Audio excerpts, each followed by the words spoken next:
Hello students, let's start the chapter motion, which is the first chapter of your physics in class 9 syllabus. The main purpose of this chapter is to provide clear definitions and illustrations of the terms used in physics to describe motion of object. We will not consider here the cause of motion of object because this will be covered in the chapter laws of motion. This is basically the part of kinematics, the branch of physics which deals with the study of motion of objects without studying cause is called as kinematics. Let's discuss one by one. My dear students, you should have an idea about rest and motion in your prior classes. Let's once again recapitulate the things. See in the figure, Ram and Sam both are moving. Gopal is standing beside the road. My dear students, if I will ask you, say me whether Ram is at rest or motion. So the very next thing you will be asking to me, sir, Ram is in motion or in rest with respect to whom? You could say with respect to Sam, Ram is at rest. But with respect to Gopal and surroundings, Ram is moving. So the most important thing is that the body is whether at rest or at motion. It strictly depends on with respect to whom we are asking. That we say in physics frame of reference. Rest and motion are not absolute terms. So to define rest and motion, always we need a frame of reference that we're saying is with respect to. So rest. An object is said to be at rest if it does not change its position with respect to surroundings and time and motion. An object is said to be in motion if the position changes with respect to its surroundings and time. And if someone is observing Ram, Sam, Gopal, everyone on planet Earth outside the planet, like from moon someone is observing. So what he will observe? Everything is moving. So if the frame of reference is changing, then the definition of rest and motion also changing, isn't it?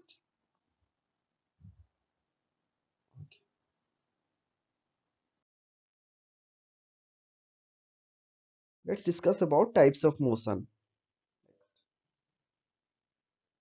There are various types of motion you know from your early classes, like random motion, translatory motion, rectilinear motion, rotational motion, oscillatory motion.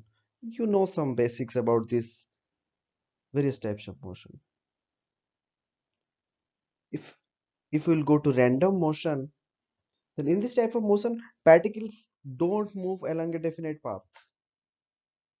There is motion of a dust particle in air, motion of a honeybee flying in air. A few examples of random motion.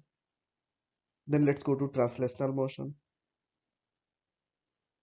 In translatory motion, every particle has the same displacement, and it can be along straight line path or curved path also. Motion along a straight line is rectilinear motion. Motion along a curved path is curvilinear motion. Rectilinear motion. Motion of particle along a straight line. Example, train speeding on a straight track. This motion is also known as one-dimensional motion. And rotational motion next. Particles revolve in a circle about the same axis. Example, rotation of Earth on its axis, pulley, examples of rotational motion. Let's discuss about oscillatory motion. You know very well, to and fro motion about a fixed point is oscillatory motion. This is also known as periodic or vibratory motion, like motion of a pendulum clock, string of a guitar are various examples of oscillatory motion.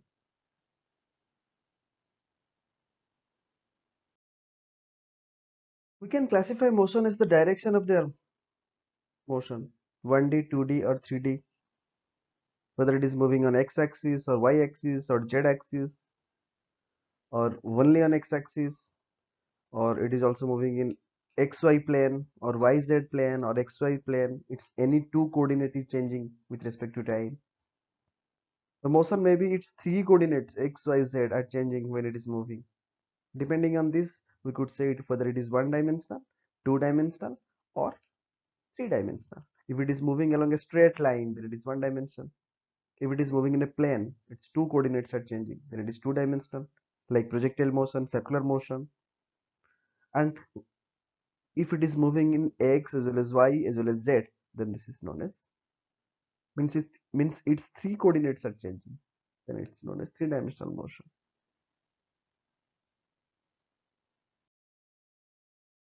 Dear students, let's discuss about distance and displacement. You have a brief idea before.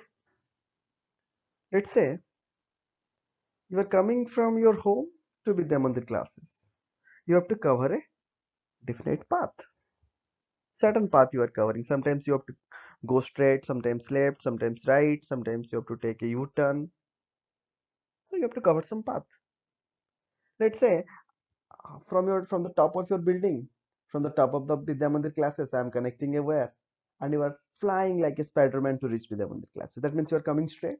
That is the shortest possible path to reach Vidya Mandir. So as far the definition is concerned, distance is the actual path covered by a body. How much path you have covered. But when it comes to displacement, it is the shortest path between the initial point and the final point. What is the most possible shortest path? That is simply the straight line joining between the initial point and the final point is displacement. And displacement could never be greater than distance. Max to max it could be equal because it is the shortest path. You could see the diagram. Dotted line is distance and the straight line joining is displacement. If I am coming to the case below, in case of a circle, let a person is starting from A and it is moving a half circle and reaching B. So the distance traveled is half circle, that is pi r. And if I'll say about displacement, then the straight line joining, that is the diameter A to B, that is 2r. Got it?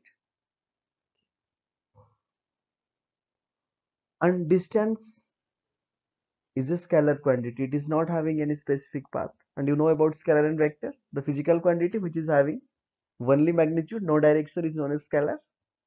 And the physical quantity which is having both magnitude as well as direction is known as vector. Displacement is having a direction because you are moving in a particular direction, straight path. So it's a vector quantity. And so far CGS MKS unit is concerned, both are having CGS unit centimeter and MKS unit or SI unit meter. That you are starting from one point and after making a round you are again coming to the same point. Then you covered some path, but the displacement is 0 because the initial point and the starting point and the ending point is 1. So the displacement will be 0, but the distance is not 0. Distance could never be 0 if you are moving.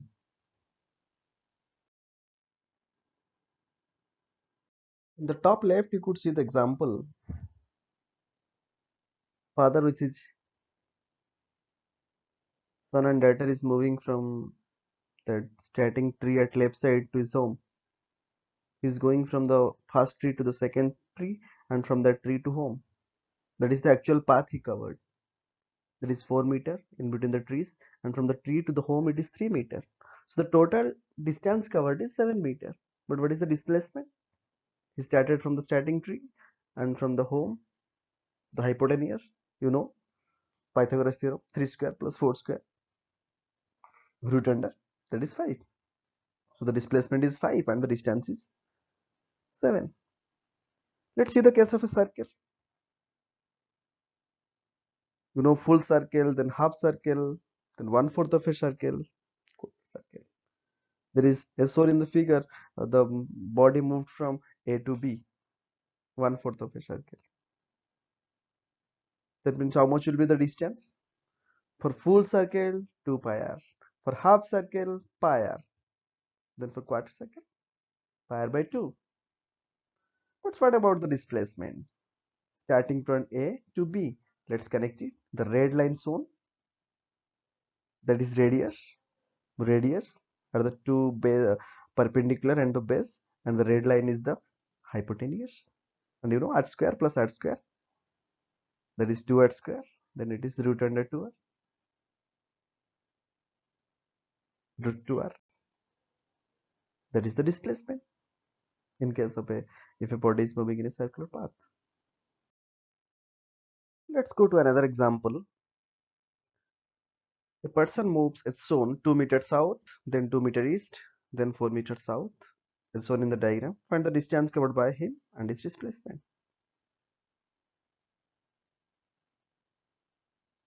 And solution. He's moving from A to B, then B to C, then C to D. Let's connect BE and ED. So BE is how much? That is BE equal to CD, that is 4 meter. And BC is equal to DE, that is 2 meter. So therefore AE is equal to how much? 2 plus 4, that is 6 meter. And by Pythagoras theorem, we want to find AD because that is the displacement.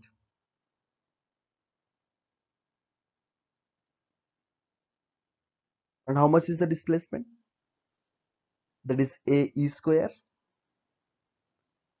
plus DE square, that is equal to AD square. 6 square plus 2 square is equal to AD square. Then 36 plus 4, that is 40, is equal to AD square. Then AD is equal to root under 40, that is 2 root 10 meter. Got it? Then this is a question for you. You are seeing two diagrams here. 3 cards are there at point A. They start their motion around a circular path of radius r. They move in such a manner that car 1 goes from A to B. पहला car जो है वो A से B जाता है. Car 2 which again goes from A to C, that is half circle. And car 3 that goes from A to D via B and C. And you have to find the distance and the displacement in all three cases. Just write